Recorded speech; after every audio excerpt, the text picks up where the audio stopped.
Welcome to today's Kingdom Leadership Conference. I want to begin by saying that one symbol of true leadership is the ability and the willingness to leave the scene when the time is ripe. Your willingness to leave the scene as a leader when your time is ripe is a true sign of leadership. We have seen several leadership types that after they have served and the time is ripe for them to leave and hand over the baton to other leaders, they are not willing to do so. And that has created several problems in most continents and when it comes to leadership. Even in politics today, or even in religious sector, there are leaders who are ripe to hand over. The time has come for them to hand over the baton to the next leadership, but they are not ready to leave the scene when the time is due. You know, this always creates some misconceptions, some misinterpretations around. You know, this week we have been looking at how to deal with misconceptions. And one of the ways to deal with misconceptions as a leader is to be able or willing to leave the scene, hand over the baton to others when your time is due. The greatest leader to have ever lived, Jesus Christ of our kingdom, he was a typical example. He was eager to leave the scene in order for the next leader to come. He said, until I go, the helper will not come. So he was eager to leave the scene after he has finished his work. He was eager to leave the scene, hand over the baton to another of the same kind, the Holy Spirit, to take over. He knew the secret. He said, when the Spirit of God comes, he will lead you into all truth. But when Jesus was around as a leader, he said, there are many things I'm not able to tell you because you are not able or will not be able to take it. But when the helper, the Holy Spirit, another leader of my kind comes, he will lead you into all truth. So if you cannot lead your country, you cannot lead the organization, or you are not set to lead them to the next phase of their lives, then you should be eager to leave the scene, hand over the baton to the next leader who will carry them to the next phase of their lives. This is a huge problem in leadership when it comes to Africa and when it comes to even in religious circles or in the political circles.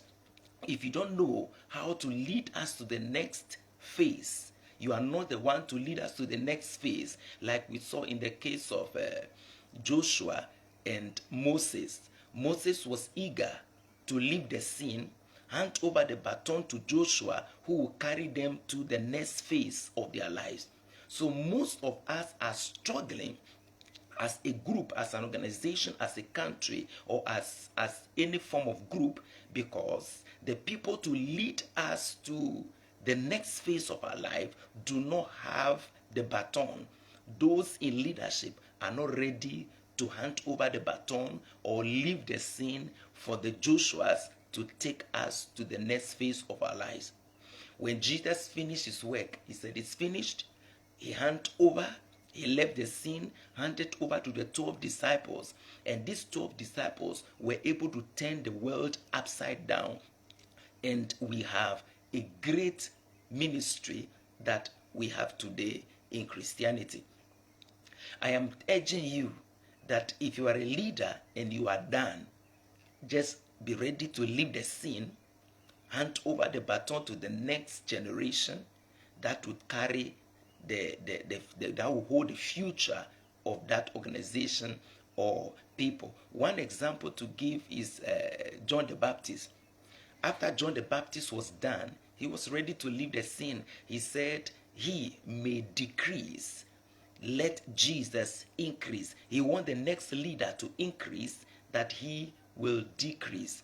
Not many leaders are ready to decrease or decrease for the next generation of leaders to increase. But that is a true sign of leadership. You want to decrease for the next generation of leaders to increase. I think this is a good sign of leadership, and this is one of the ways to solve misconceptions. I'm not saying where there is misconceptions and misinterpretations in leadership, you should step down. But mostly, when your time is due and you refuse to leave, it's going to create problems and it's going to bring an obstacle. So when it happens like that, you just leave the scene, hand over to the next generation that you have equipped, and I see your organization move on in Jesus' precious name. God bless you for attending this conference. I'm Reverend Foster Aharon, and I hope we have helped ourselves as leaders to solve our problem of misconceptions and misjudgment in leadership. Our goal is to turn many followers into leaders, make many ordinary citizens become leading citizens. So don't be afraid of misconceptions. Take that baton and carry us to the next phase of this nation, the next phase of our organization, in Jesus' precious name. God bless you.